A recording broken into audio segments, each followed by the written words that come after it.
Good morning. This is Tom here in Carndella, County Galway, and I'm visiting with Paul Innes. I've known Paul since about 1967, and we've spent a lot of time together in California.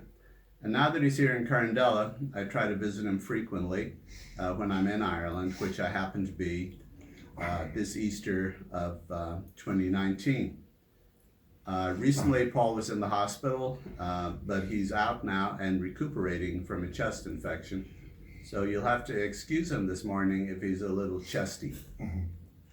So with that, I'm going to begin a few questions for Paul, beginning with his early childhood in Farm Hill, County Mayo. Paul, what was it like growing up in Farm Hill, County Mayo? Now, that's a good question. I was raised on a small farm in Farm Hill, and there was a family of 8, and I was the second youngest. And my brother Vincent and I were there for the most of our life. When my father died in 1940 from an enlarged heart, and then the family depended on my older brother Willie to take care of things. My mother wasn't that well, but we worked at the farm. We enjoyed doing things, milking cows, feeding pigs. Then my mother was a very sound religious woman who took good care of us. And then, of course, I had a sister, Mary, and she was there. 3 was there. When the family reached the age of reason, of 14 or 15, they all took off. That included Joe, my brother Joe. He went to Ballyhonus to an uncle. Chris, eventually, and Mark went to England. And then Vincent followed them. And then eventually all 3 of them went to Boston. I had a very happy childhood, I must say. I have no regrets. I went to a school called Chuckheen, in other words, Carramore, and I got a reasonably good education there, but sad to say, the teacher was a very difficult man at the time. For everybody, not me, everybody. So that did not go well. But I was there then in 6th class, and along comes my brother Xavier he was ex-Mr. General, and he came to the school, and he spoke to both boys and girls, because we were not together. And for some reason, after the presentation, which was somewhat magical, he asked would anyone like to go to Clara, and I raised my hand.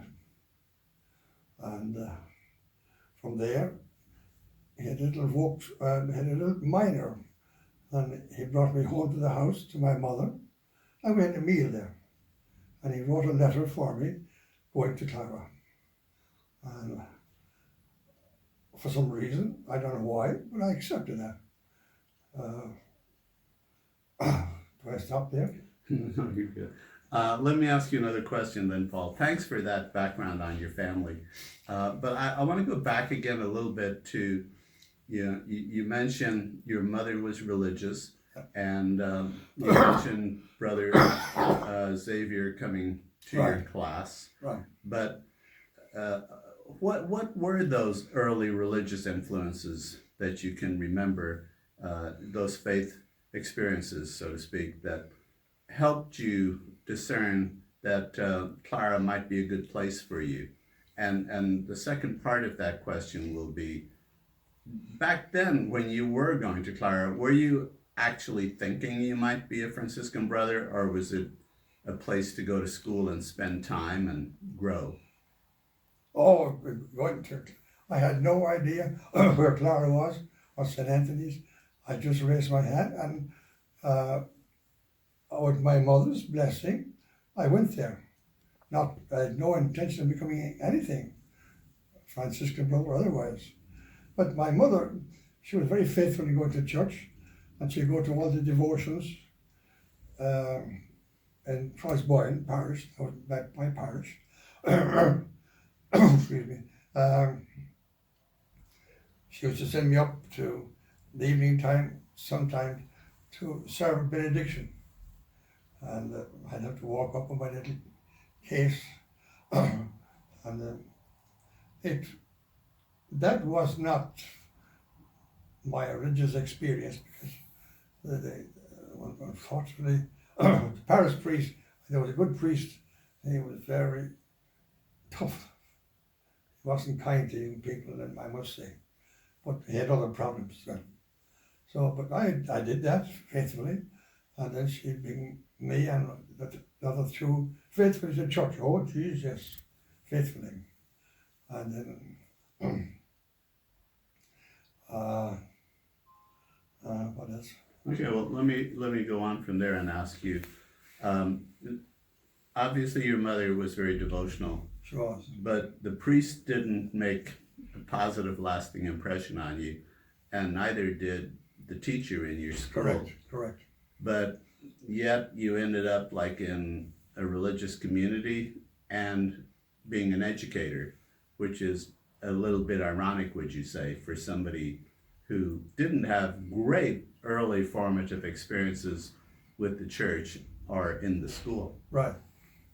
You want to speak to that as to... Well, you see, the early church in my time growing up, it was a very difficult period, I think, because going to church, we as young people were brought up front. The boys on the right and the girls on the left. And then in the church itself, the men were on the right side and the women on the left. That was the system. And it was a very rigid system. And then on a monthly basis, they had what they called communion service. And so it was one Sunday a month for the men, and only the men could receive first, and then the women. And the next Sunday they were for the women. So it was a rigid church, I must say. And but outside that, we had a good time. We used to play football quite a bit. So we did that at school, and my Vincent and myself used to play in the garden, and we broke a few windows. So, I never regret going to Clara, I must say, because I don't know why, but I got a good education. Okay. And we'll move on to Clara. Okay. And traveling there probably, maybe if you take me through that, traveling probably from Claremorris to Clara, maybe your first time out of the county. First time, yes. And going to a boarding school. Just give me your impressions, your early impressions of that experience. I left Claremorris on a certain day. I was put on the train by my mother and my brother. They were on their way to Ballyhonus to bury my uncle. So I was on the train to Athlone, spent some time there, and changed to the train for Clara. I got to Clara, and brother Martin Murphy met us at the train. There was a number of other kids as well. So they walked up to the St. Anthony's. He had a bike, and we carried our cases, and we got there. And he was very kind to us, and brought us to the dormitory, and gave us a bed. I don't think it was dressed, we had to dress it. But my early years there was a lot of changes, unfortunately, a lot of changes in St. Anthony's. We had some great teachers, but Martin Murphy was the principal, and Brother Finian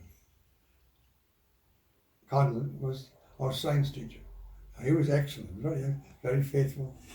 And then Lord Kieran Sharkey used to teach us English and geography, mechanical drawing. And then Brother Mel Minnick was there. Quite a character, teaching, I think, English. But Mel left and went to Africa. And then we had, music lessons by Brother Anselm Stack from Wicklow. And the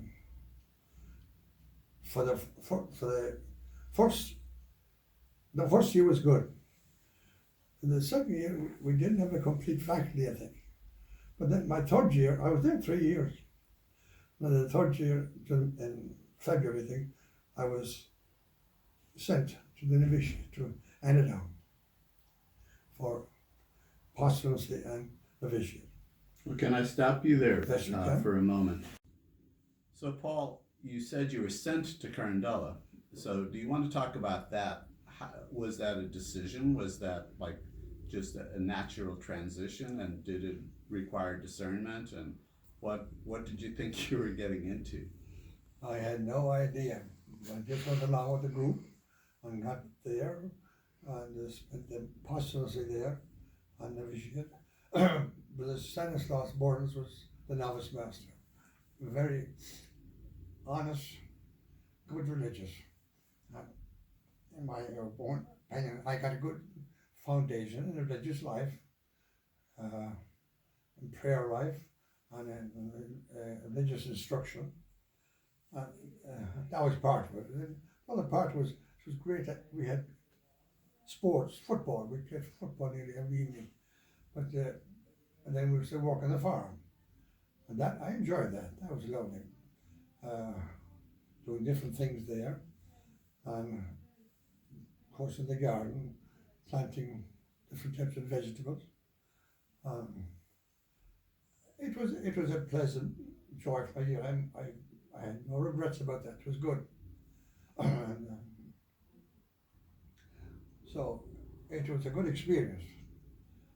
And Who were some of the novices that were going through with you in that period? that was Brother Hyson Kennedy, Brother Silverius Glynn, Brother Emmett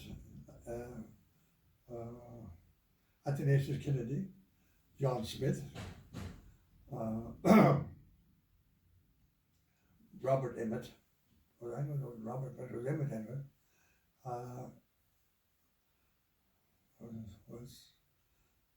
I forget the rest. You were not the same year as Lawrence Grimes, then? No, they were 2 years ahead of it. Okay. Ferdinand Ignatius and Chrysostom the year before. Okay. And then we came after that. It's a good group. And then, I think we all stayed there for the novitiate and for profession and the 4th of October. Okay, so you began your novitiate 4th of October and presumes then that you were probably professed a year later. Correct. At the ripe old age of what? Now that's probably 17. Yeah. And so after your profession day, did you return to study to do your leaving cert? We returned immediately. Where was that? We returned immediately to St. Anthony's. And that was 51. And then I did 2 years there then, and did my leaving cert in 1953 in St. Anthony's. And got a respectable leaving cert. Now, Paul, let me interrupt you. Back then, a student who was going on to university who had a respectable leaving cert didn't necessarily, if they were a brother, pick the major that they wanted to study. Tell me about how you chose science as your major.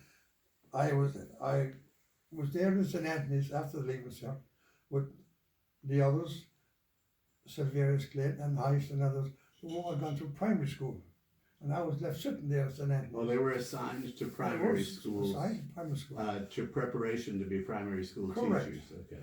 And I was left stranded there in St. Anthony's until August. And then Nicholas Slatter was in charge, and he said, "You've been called to Ballyglunin." So I took the train to Ballyglunin, got off the train there, and walked from there, would be given information to the monastery. And I was met at the front door by Brother Joachim Smith. And he was the minister general. No, he was not. Oh, not yet, huh? He was just peer of the house. Okay. They had a council meeting there that day with Conlon. Conlon was the spiritual. Okay. And he said, the council has decided that you're going to go to Galway to do science. Oh, geez. I said, no, I prefer to do Irish and history. He said, the decision has been made. So Conlon then came out and checked me over. And said, we have that decision is made and that's it.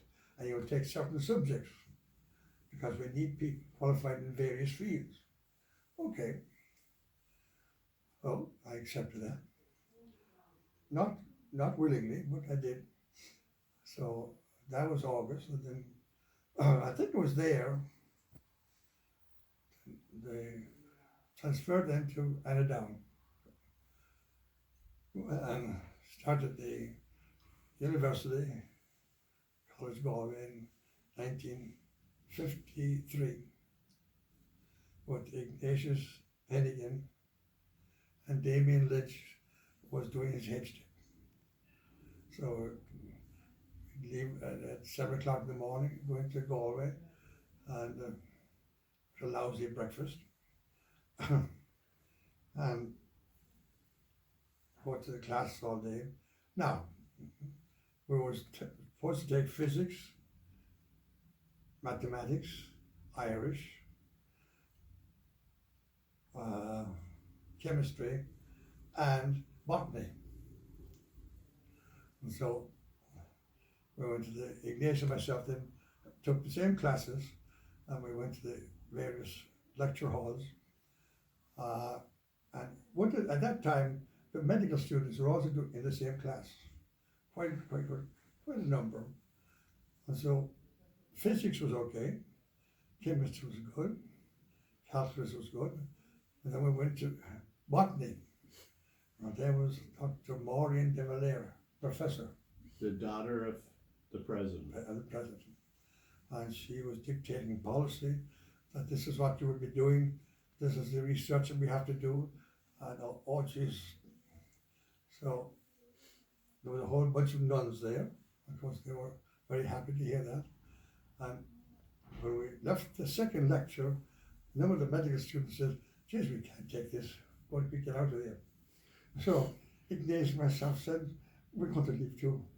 So we left, and we went to Professor Mitchell. He was the professor of geography, and he said, oh yeah, come, I would be glad to have you. And that was a joyful experience. So you didn't need the botany for your degree, did you? Because No, you were no. physical sciences. Right. And it was that freed you up a bit, huh? Oh, absolutely. I had no interest in botany. Okay. No interest whatsoever. But did you grow a liking? I won't say love necessarily for physical science, or how did that develop? Since it wasn't your first love. I did develop a love for it. I enjoyed the physics class, the chemistry, and calculus.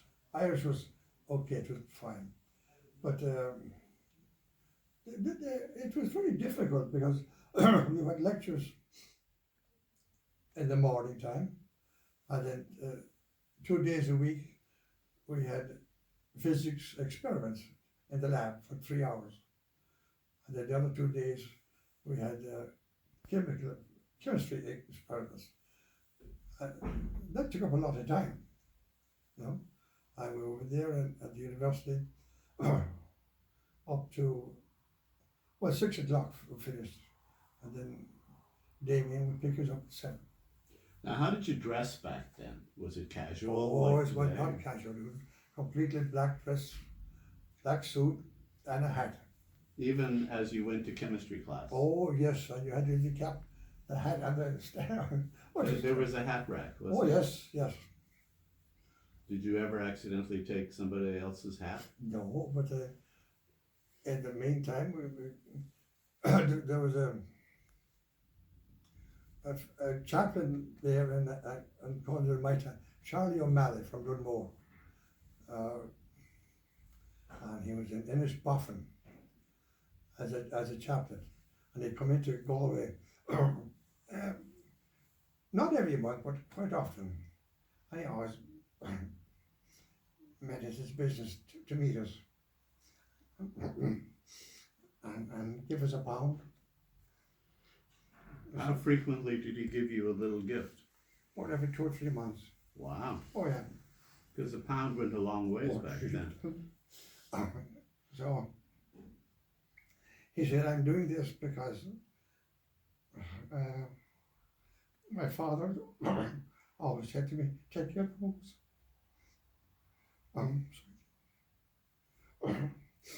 So, did you have a cafeteria there, or like a No. canteen, as they call it here?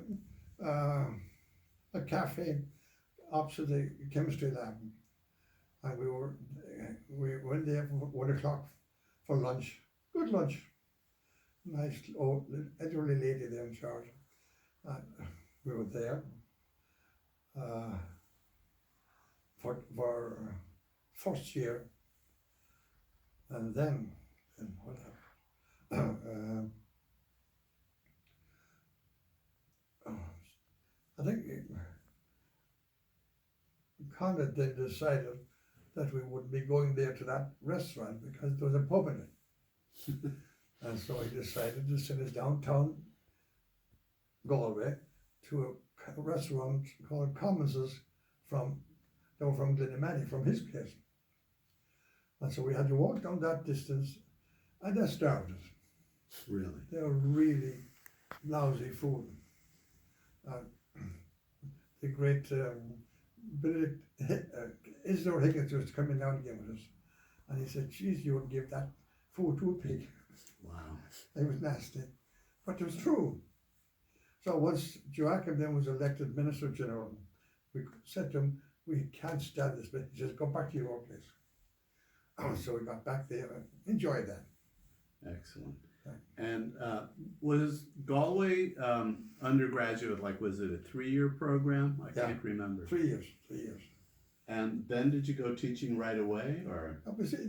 At that time, Galway University was a small university.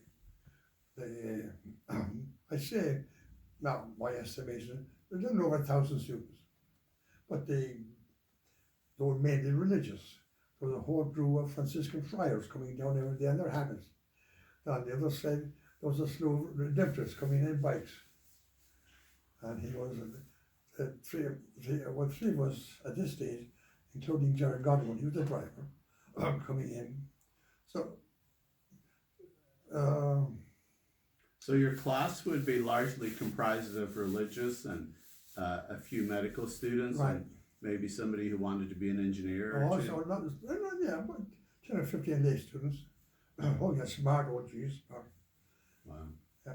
But was it a 3-year program? did you Yes, say? yeah. Okay. And so what, after, was there a graduation ceremony, or? I tell you, oh, geez. There was a graduation ceremony in July. And I went to that because, unfortunately, Ignatius didn't pass the exam. So I went in my bike into Galway, and I was given a ½ by the great Brother Matthew. What Matthew? Now, there are a lot of Matthews. Mannion. Matthew Mannion. And a ½ in my pocket, I cycled in and went through the graduation, very nice. My mother came up from Morris, and my brother Willie. So it was a nice day, we had a nice lunch and all that. Good. Yeah. And then, did you get a vacation after those 3 hard years? No. Did you get to fly to like some distant country and party for a month or anything like that? That was 1950. oh, 53 to 56. See, when I finished my degree in 56. I think I got a break, yeah, a short break. And then after that, I was assigned to Clifton. Okay, the secondary school in Clifton, correct? Yeah. And Fridlin was there, Fredler was there and Kieran. and Kieran was Right. there, okay. Right. And was that a one-year assignment, Paul? I was sent there and Joachim said to me, you'll spend 1 year here at least, and then you do the HTIP in Galway. Okay. So it's fair enough. And you lived there in the old monastery Correct. and taught probably in the sciences, I presume? Fred was the principal, and he taught Irish when he appeared. So I was teaching science, mathematics, geography, and Latin Okay. as a first year teacher. That was a lot to do. Oh, The Latin is a little out of that sequence. So how did you pick up Latin? Well, I did that. I did Latin in St. Anthony's, so I had a fair grounding in it. Fair bit, yeah. So were you like a chapter ahead of the students mostly? Just about. Okay. And so one day you were teaching there and something very dramatic happened. Somebody came to talk to you and, Well, no, during my experience there, I was also athletic director. oh my gosh. So, on a Wednesday it'd be a half day, so then we'd have to go down all the way down to the back of the monastery to play football. And that was okay. But then on wet days, we wouldn't go down. There was a little tennis court beside the school, a beautiful piece of property. Sorry. So I'd bring the kids out there and practice there. But then the principal, Fred didn't like that. He said I was just destroying your school property. So, but you see, that was fine. We had evening study from 7 to 9. We were supposed to take turns, but Kieran and myself did most of it. Then you're coming down from Arbor, that was the name of the place, at night time, a side path, dangerous. So I decided to clear the pathway. I cut down a few ash trees because they were in my way. And Brother Fredley said he didn't like it, and he wrote to the Spirit General. Okay, we'll take a break here for a second. So after Galway, Paul, you were assigned to Clifton, to the secondary school there. Yeah. With Fridlin and Kieran. Right. And tell me about that experience at Clifton. Well, I was reported to the Spirit General for cutting down ash trees, and the Spirit General came out, spoke to me, and he says, "Why did I do it?" I said, "They were in my way." And he said, "A good idea. If you've got to cut down more, do it at night time." Took off. No, it was a difficult year because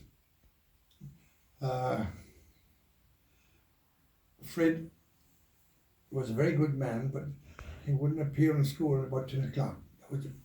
So Kieran and myself had to call classes, and then sometimes for the second period we'd be moving classes. Fred wouldn't be there, so I'd take my class, and along comes Fred and said, "You don't belong in this class, this is mine." So that caused confusion. And then we had a little coffee place where we had a break, and we had coffee. And so one day that happened, Fred said to me, "I want to talk to you. You took my class this morning." And I said, "I did not." And Kieran says, then he said to Kieran, you leave. Kieran says, over my dead body. Whatever, man, you have to sit this, man. I'll be here. Well, so it's solved. In other words, Kieran says, you were not here and we proceeded with the classes. Do you understand that? I should be able to get up. So that was that. But outside that, it was a difficult year, but good. I enjoyed it. And you were only there for the year, though. What happened?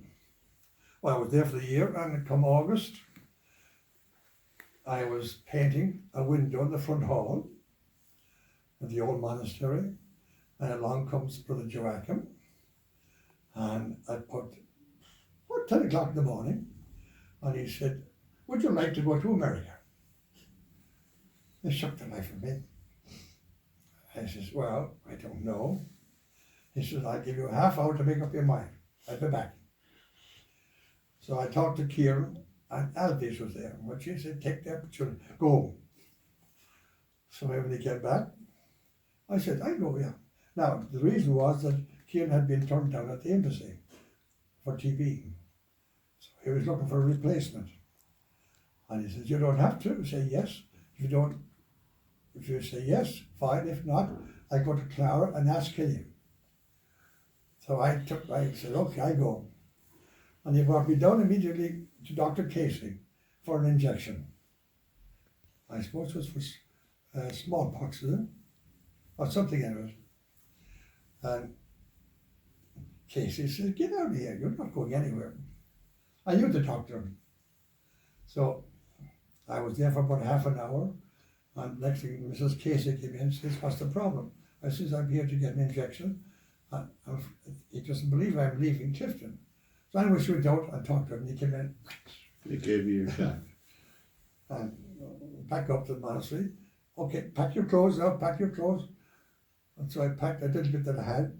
And we set off from Clifton that morning, straight to go all the way to Dublin, to the embassy. So this is all in one day? All in one day.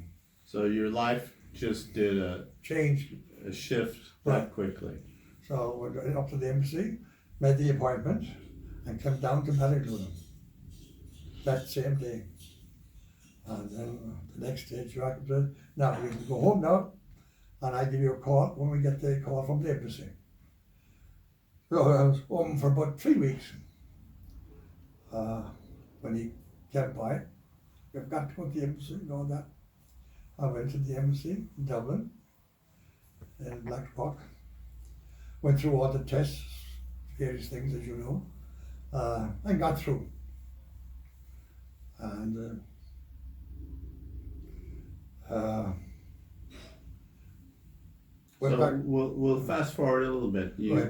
You came obviously back from your vacation, and you went to probably Clara for the professions, and maybe that the same day you went to Shannon. That's correct. That's took correct. a flight to to New York or Boston, probably. Boston. Yeah. Yeah. And how was that, landing in Boston with already having siblings there who were happy to see you? It was good. It was good. It was the old Pan Am Clipper, and coming into Boston, it was frightening because it was the propellers, and to slow down the plane, they had to reverse each propeller. But I was met there by my brother Martin and Chris and a granduncle, and that was very excellent. And so you rested just very briefly in Boston, Right. And then headed to Los Angeles. Correct. And how did that feel, arriving in LAX and being picked up by the boys there, Martin Murphy and Nicholas and Father Michelle and heading to Santa Fe Springs or to Whittier, more likely, and to the house there next to St. Gregory's Church. Right. it was August, was it, or September? Oh, no, it was It October. was October, so the weather was cooling down a little Right, bit. right. Okay. And then I said, Larry was cooking, and he prepared a nice meal for us. I enjoyed that. And you, at the time, St. Paul was not finished, the school. Correct. And you didn't have really any official residence other than the one that was on loan to you from the church, right? Right. So it was at St. Mary Ann's where the school was, yeah. operated half day. Yeah. And what was that experience like? Terrible. Absolutely terrible. We'd go there at 1 o'clock, the heat of the day, and we're there until 4:30, and then coming home in the heat of the evening, and coming back to with your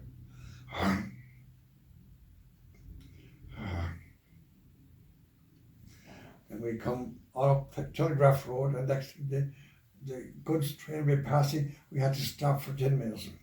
And of course, we're very good religious. We were in our brown habits. And but eventually, the school was completed, which was a nice modern school. Right. And eventually, also, a few years later, the brothers' house there, adjacent to St. Paul High School, was finished. Right. And air-conditioned, modern, Beautiful. large, Yeah. mini bedrooms. That allowed you to settle in a bit, huh? Correct. And how do you remember those years? What are your best best memories? Now the second semester we were at the new high school, you see, and I was acting.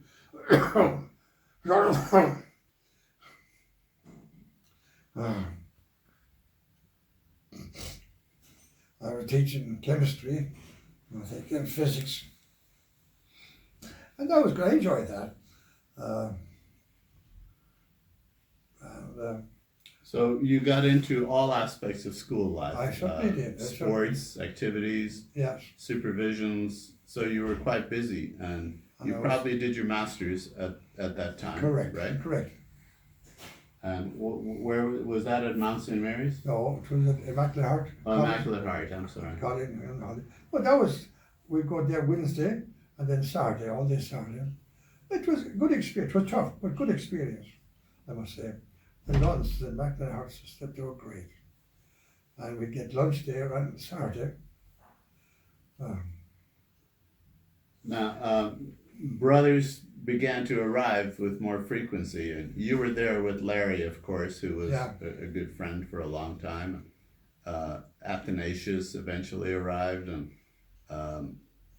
so you had a fledgling community that was growing, though. Oh, yes. And then more and more young brothers started to arrive for their undergraduate education at Loyola and Loyola Marymount. Tell us about that time period, what you remember from then. You see, Larry left St. Paul's in 1961, went to New York fundraising, then Fabian Cabinet came. And of course, he was the big wheel, he knew everything, as he thought. And it was good, but on a Friday evening, Ignatius and myself would have to go to Loyola to pick up the boys and bring them out. Not that they agreed with it, but they had to come because that was Nicholas's decision. And they were there for the weekend, and Marius was in the kitchen. And decent, fairly good food. And then Sunday evening, we'd have to go back into Loyola again, engagement, bring them in. And then whatever food was in the house, They took it with them. They took it with them. Okay. So eventually, poor Marius had to lock the fridge. Yeah. And what did you teach in that period at St. Paul? What did I teach in that period? Science, probably? Yeah, chemistry and physics. Okay. Yeah, and then in 1963, that's when we moved into the new house. I was asked to take on a co-ed class Co-ed for the first time. for the first time. And but Teaching geometry. Yeah, yeah, but that would kind of went against the grain of the order, right? correct. So how was it resolved? I was teaching it. I enjoyed it. The girls were great. The civilized the boys. Oh, it's beautiful. And smart, really smart girls. Somebody wrote, I don't know who, wrote to the general In Ireland. in Ireland, saying, saying that the brothers are not carrying out their duties as teaching all boys. And so I was on the list. And it was Joachim wrote to me and asked me, was I happy in my situation? And I wrote back to him and said, oh, really happy. He says, continue on. So that was the end of How the did that? controversy. Yeah. We didn't have to change the Constitution Correct. or anything Correct. like that. Correct. Okay, so proceeding from there, you went to chapters in Ireland, in Cummer, which was my national school. Yeah. While I was actually still a student there, you attended a chapter In 1961. in 1961. Mark Murphy and myself. And later, you went to a chapter in Clara in 1967. Oh yeah, Correct. That was the major chapter. Tell me about that chapter. That chapter was, we made a lot of preparation for that chapter. I think Fabian Kavanagh was the man that got all the young brothers to do something. And it was held in St. Anthony's for at least 4 or 5 weeks, long drawn out, because it was after Vatican II. There was a lot of things said that that upset a lot of people. The young brothers, a lot of young brothers were there, including Donatus Carr and a lot of others. But it was a stormy time in the church. It was, right? And it spilled over into the life of the brothers, I guess, very much so. through the chapter. Yeah. And Brother Andrew was elected as Superior General, right? There was a lot of confusion going on, and eventually he was elected. Yeah. And he had come from Africa, He's back I from believe, Africa, spent most of his life in Nigeria. Right. He had a clue what was going on. And it was a very different world that he was coming into. Right. So how did his authority and you intersect, and what happened? But when after the chapter, I went home, and he stayed in St. Anthony's. It was apparently fairly chaotic because Palladius Bones had just left The order. the order, and so I was home enjoying myself, planning to go back to Santa Fe Springs. When sometime in August, he called me to come to St. Anthony's. And I did. So he said, we'd like you to come back and stay here and take over St. Anthony's. I hesitated. I said, if that's what you want, I will do it. Now he said, Joachim Smith doesn't want you to go back. He wants you to stay in America. But it is a decision of the chapter that you come back. So we walked up and down the yard there. Eventually I said, So you walked up and down the avenue, Paul, with Andrew, right, making up your mind, because the chapter had clearly indicated their decision. And so maybe the die was cast. Maybe you felt you had to return. How was that? well, I certainly wasn't planning on it. I was certainly going back to St. Paul's, but since he asked me, I accepted to go there, and I went there. And there was a large community there. Heisen was there, Marcellus, Raymond, host great brothers, but they were demoralized. Um, they were very unhappy. Anyway, I went there and I held a number of community meetings. And I said, we have to work together. And when I went there, one brother said to me, oh geez, you're number 3, you'll be gone in a short while. And then, that's because the ladies had left and nothing.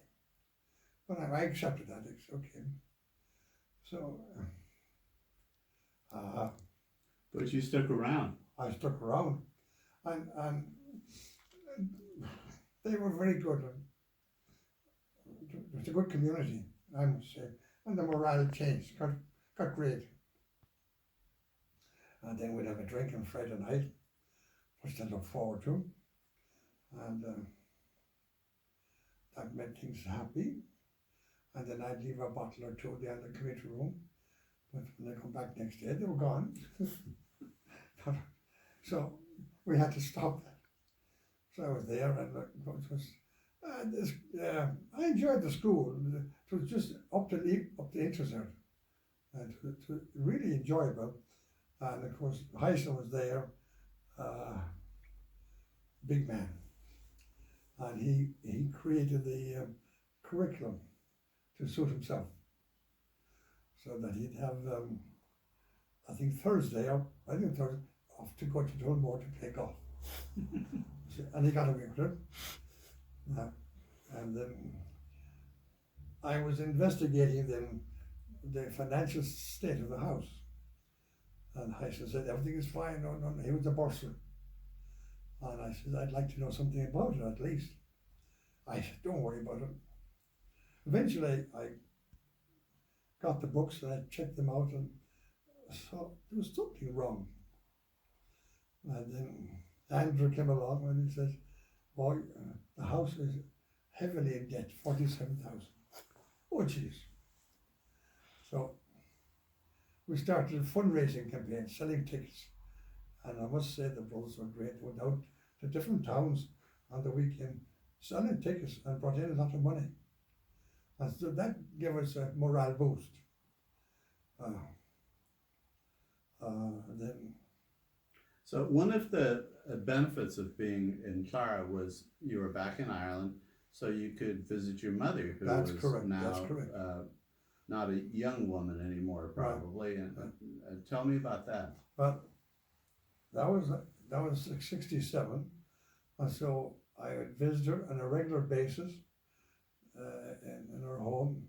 She was there having a difficult time because my brother Willie married in 1951 to a young girl from the other side of Claremorris, Kathleen, who had spent 3.5 years in England.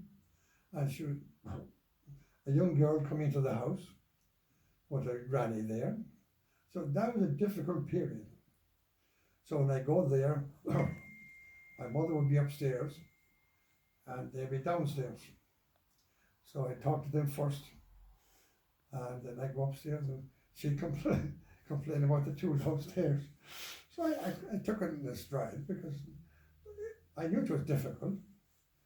Because not only for my mother, but for Kathleen as well. It was just as difficult. But then in 1973, she was dying, and my sister Mary came from Australia, and the boys came from Boston. And so we had a gathering, and I think I have that picture of the whole, round her bed. And she didn't die, so she lived for the following year. She died in 1974, the 30th of March. And I was there with Willie and Kathleen when she died. And Very peaceful death. yeah, it was a well-deserved peaceful death, Right. I'm sure, after having raised a large family and Mayo, and one of the poorer modern times in Ireland. Right, Let's right, face it. right. So a great family that she raised with people around the world. And, Right. you must be very proud of her. Oh yes, no question about that. Now, after your mother passed, the call of the wild started coming back to you, and you began to think about maybe returning to California. I again. certainly did. But then you see that the trouble was that in 1971, I think, Heisen was elected general. And I thought I'd get the chance to come back, but he said, no, you have to stay. Typical Kennedy. So I did. And I stayed there for 12 years. And then 1979 was the big chapter again, and Matthew was elected, to the surprise of everybody, especially Kennedy. So I said to Matt, I'm going to go back. He said, okay, go right back. So he said, you go back to St. Paul's, where I came from, and take my place. Now, somebody out in there, see, then Aidan Carroll was the principal. And he said, oh, yeah, okay, we'll take Paul back, and we'll give him a few subjects here and there. And now, whoever was there, I don't know who was there, but they said, no, we're not going to tolerate that stuff. And so I was transferred to Ventura, the greatest blessing in my life. I got there then, and I think it was July 1979. Okay, so you went to Ventura, and eventually, first teaching and getting into the Ventura larger community, Right. And eventually becoming principal of the school. Well, my first year back, you were just appointed principal, and Gerald was appointed dean of students, and I was teaching algebra and geometry. I tell you, the adjustment was difficult, very difficult. I had some wild boys in the class, including the guy from Fillmore, you know. Chap Morris? No, his brother. Bill Morris. Bill, a wild character. But I survived it. And then after the first semester, it was clear sailing. Yeah. And what year did you become principal then? 1986. 1986. And in that period, you were there from 86 to like 06, like 2007. over 20 years, I Right, think. right, approximately. And you had many, first of all, construction projects that you were quite proud of. I know. Oh, geez, yes, yeah. We built a weight room. We built the entrance to the gym, the foyer. And then the big major project was the administration building and 5 classrooms. And I forget the construction company. Viola. Loyola, yeah. So I wanted 7 classrooms, and Hilary said, you won't get it, you get 5. So I went down to what the architect down to the Chancery office to meet Mahoney, and Cardinal Mahoney. Cardinal Mahoney, and Hilary was there, and the construction committee. And I remember about that, Cardinal said to me, if you build this building with 5 classrooms, how would that affect Santa Clara? I said, I won't affect Santa Clara at all. So I went back to Hilary and said, that's what the guy said. Well, it didn't turn out to be true, huh? Huh? It didn't turn out to be No, quite true. no.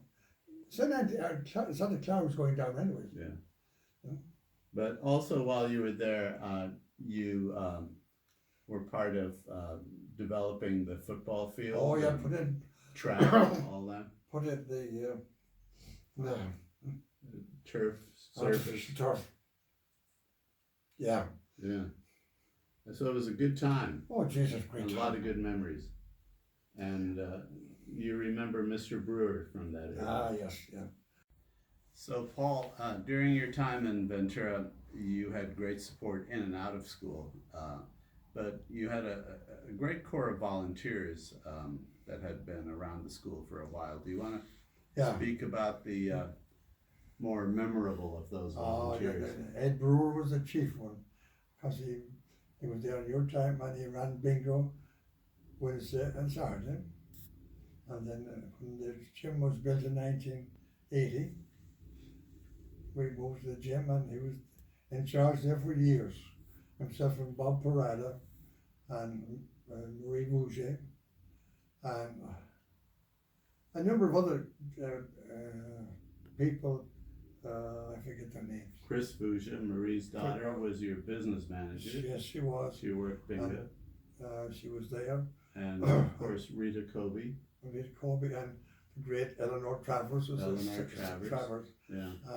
Yes. They were great people. They were dedicated people, Yeah. I must say.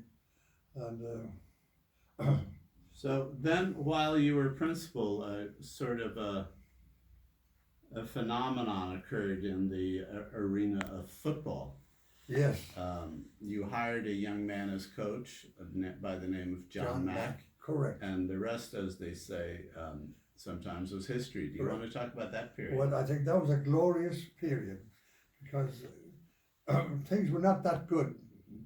The number of coaches before that, they did their best.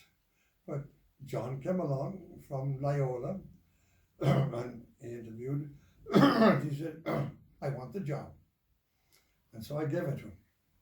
And that changed after a year. The whole thing, the whole atmosphere changed. He was a great, enthusiastic young man, full of pep and energy, and he knew how to coach.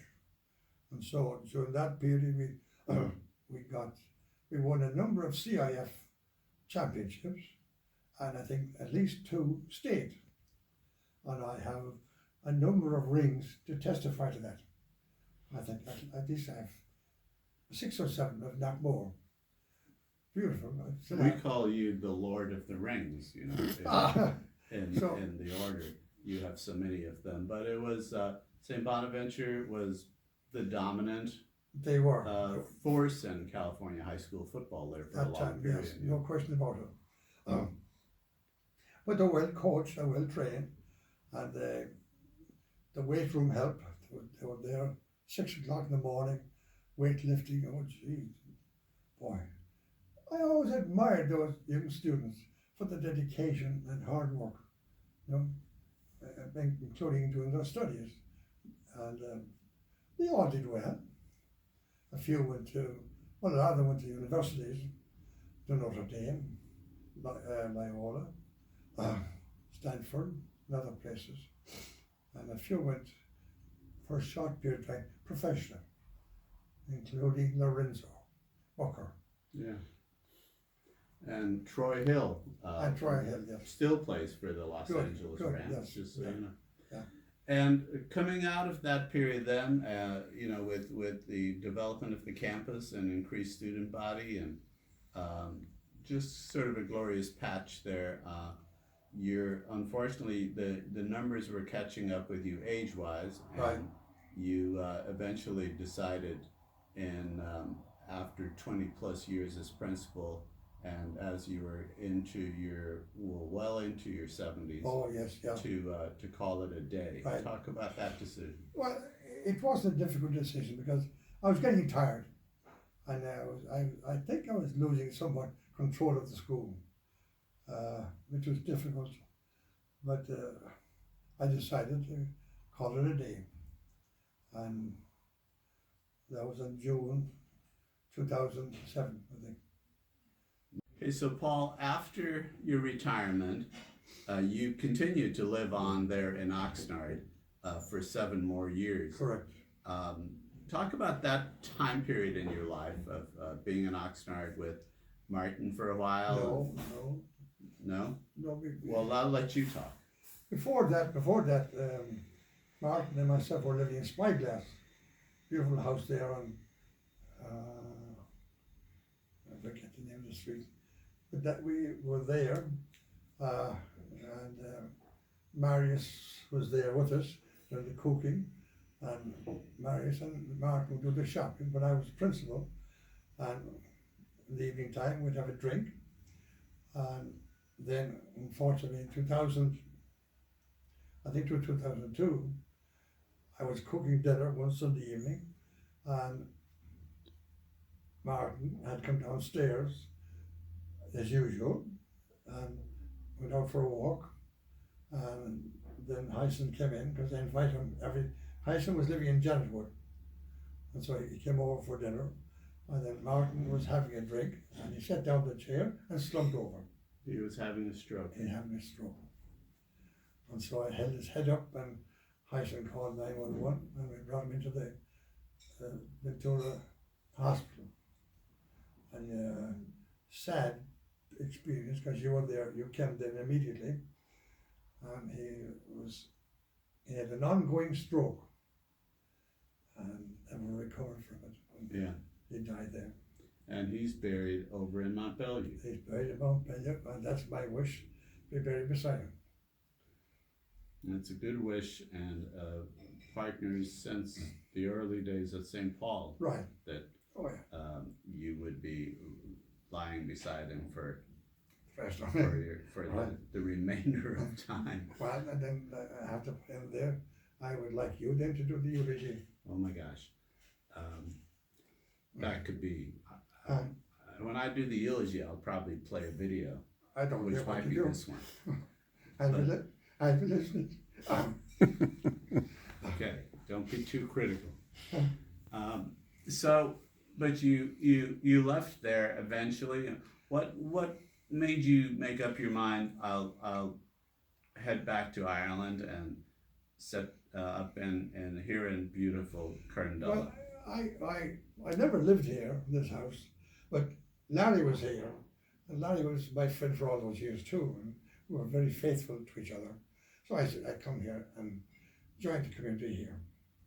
And Conor was here. Conor been here for years, and then Alan was here. So I came and I settled down here after the first year, and I enjoyed here. They're a good community. You see.